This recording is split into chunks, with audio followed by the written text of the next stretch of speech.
आदिनाथ भगवान प्रथम तीर्थंकर इस युग के रहे और इस प्रतिमा को यहाँ विराजमान करने का यही उद्देश्य है कि जो हमारे भारत में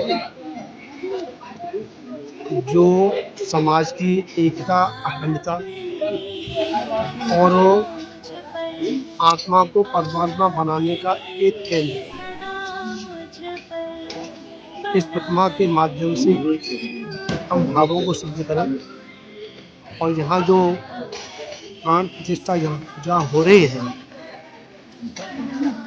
ये आदिनाथ भगवान, जिनको ऋषभ देव लोग जो है पूरे भारत में जैनत्व में इनको जाना जाता है और इनके ही पुत्र जो भक्त थे, जिसके नाम से ये भारत पड़ा और इस भारत में हमारे जो है जैन और जैनत्व सभी लोग हमारे प्रथम तीर्थंकर जो ऋषभ देव हैं उनको सम्मान देते हैं और उनकी पूजा करते हैं, आराधना करते हैं, जिससे सुख शांति का अनुभव होता है और मोक्ष का मार्ग प्रशस्त होता है। किसी को उद्देश्य को लेकर के भगवान को हो जा रहा है और पंच कल्याणक यहाँ प्रारंभ हुए हैं कल से और ये 8 तारीख तक यहाँ चलेगा प्रोग्राम। 8 तारीख को महामस्तकाभिषेक, जो कि उत्तराखंड की पहली प्रतिमा है जो कि इतनी अतंग है, इतनी बड़ी है।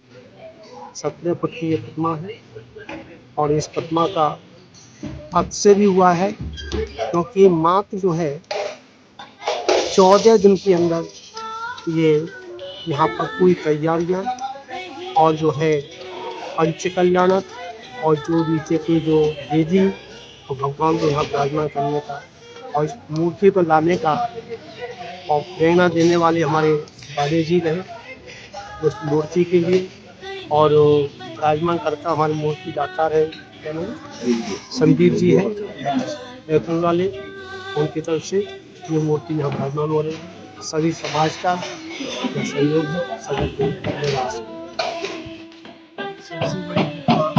जो 15 फुट तंग की प्रतिमा है, इस प्रतिमा की यहाँ पर प्राण संपन्न होने जा रही है।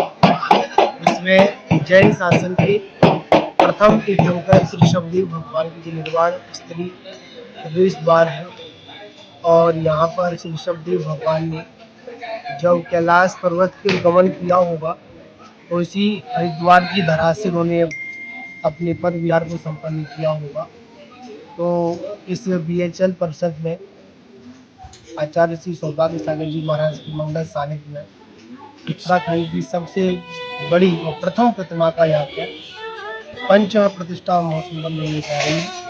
इसमें हम इस पाषाण को सूर्य मंत्र देकर, प्राण प्रतिष्ठा मंत्र देकर इसको हम भक्तों का एक आराध्य काम हम तो इसका संदेश यही है कि ऋषभदेव भगवान के जो आदर्श उनका जीवन है वो हम सभी के लिए अनुकरणीय है और ऋषभदेव भगवान ने अपनी व्यस्त जीवन से लेकर निर्माण तक की यात्रा का संपन्न की।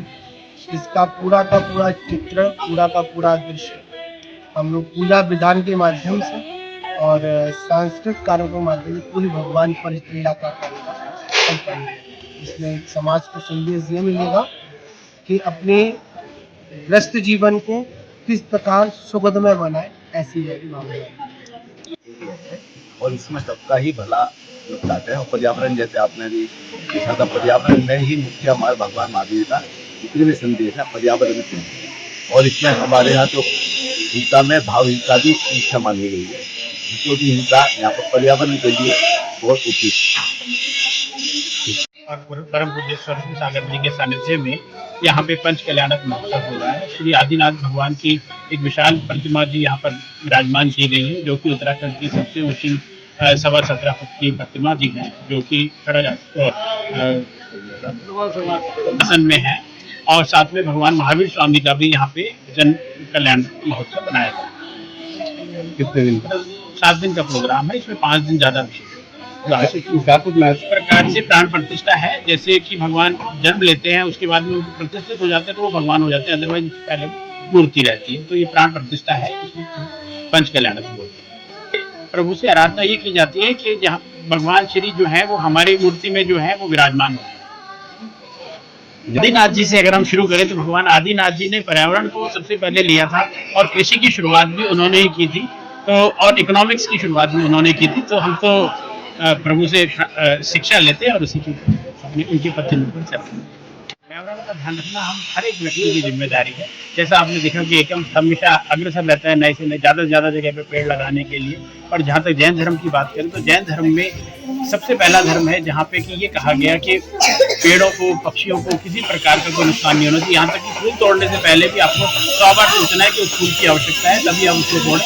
और पेड़ों के अंदर जीव है, इसकी लाखों साल पहले घोषणा कर दी। ये हम लोग पंच कल्याणक महोत्सव का हिस्सा बनने जा रहे हैं। हमारे सामने श्री भगवान आदिनाथ बड़े बाबा की मूर्ति विराजमान है। इसके अंदर 5 दिन हम लोग अलग अलग तरीके से भगवान का महोत्सव इसके अंदर मनाएंगे, जिसके अंदर गर्भ, तप, ज्ञान, मोक्ष अलग अलग ये कल्याणक होते हैं। 5 दिन का प्रोग्राम चलता है। 2 से 8 दिसंबर तक ये हमारा प्रोग्राम रहेगा, जिसके अंदर भगवान के डेली हमारे अलग अलग क्रियाकलाप रहेंगे। उसी हिसाब से हमारी जो पूजा पाठ है वो भी हमारे महाराज श्री के अनुसार हम लोग करेंगे। और शाम को उसी चीज़ का जो हमारे जिम्मेवारी के अंदर लिखा हुआ है, जो हमारे शास्त्रों में बताया गया है, उसी का ही हम लोग अपना नाट्य रूपांतरण जो हमारे धर्मों के अनुसार है, जिससे कि हमारी जो आने वाली पीढ़ी है उसको और अच्छे से हमारे जो वेद पुराण है, जो धर्म है, उसका ज्ञान हो सके। तो उसका हम लोग सामने जो पीछे आप पंडाल देख रहे हैं उसके अंदर डेली बेसिस पे हम लोग अपना नाट्य रूपांतरण भी करेंगे। ये जो पंच कल्याणक होता है, इसके अंदर एक सबसे पहले जो महत्वपूर्ण भूमिका होती है वो होती है भगवान के माता पिता की। वो हमारे श्री बालेश चंद जैन अंकल जी हैं। उसके बाद में जो मुख्य भूमिका रहती है वो सौधर्म इंद्र की रहती है, वो श्री संदीप जैन जी एकम्स की भूमिका है। उसके बाद में इसमें जो भूमिका आती है वो आती है कुबेर की, वो मेरे पास में है, ठीक है। एंड उसके बाद में फिर अपने यज्ञ नायक और अलग अलग इस तरह से ब्रह्म निशान, अष्टकुमारी, 56, 11 इंद्र, ये अलग अलग उसके अंदर पात्र बनते हैं, जिसकी जैसी भावना रहती है। तो इसके अंदर जी, इसके अंदर जो अपनी अलग अलग ये वो बनते हैं, पात्र बनते हैं, उनका एक पर्टिकुलर रोल होता है जहाँ जहाँ पे उन्हें बताया जाता है। पूजा के अंदर जो हम सुबह के टाइम यहाँ पे करते हैं, उनका भी एक पर्टिकुलर रोल रहता है, जहाँ जहाँ पे उनके अर्घ चढ़ाने होते हैं। और अगर जो हम लोग यहाँ पे सुबह के टाइम ये जो हवन यज्ञ करते हैं, ये पर्यावरण की दृष्टि से भी बहुत लाभकारी है। इससे हमारे पास में जो ये सूक्ष्म जीव जंतु होते हैं, जो हमारे पर्यावरण को हानिकारक पहुँचाते हैं, हानिकारक होते हैं, उनको भी ये हमारे पर्यावरण की शुद्धि करता है। तो ये जो हवन यज्ञ है, ये सब लोगों की शांति के लिए, सुख में पूरा हमारा जो संसार है उसके माध्यम कराया जाता है। और अहिंसा परमो धर्म हमारे जैन धर्म के अनुसार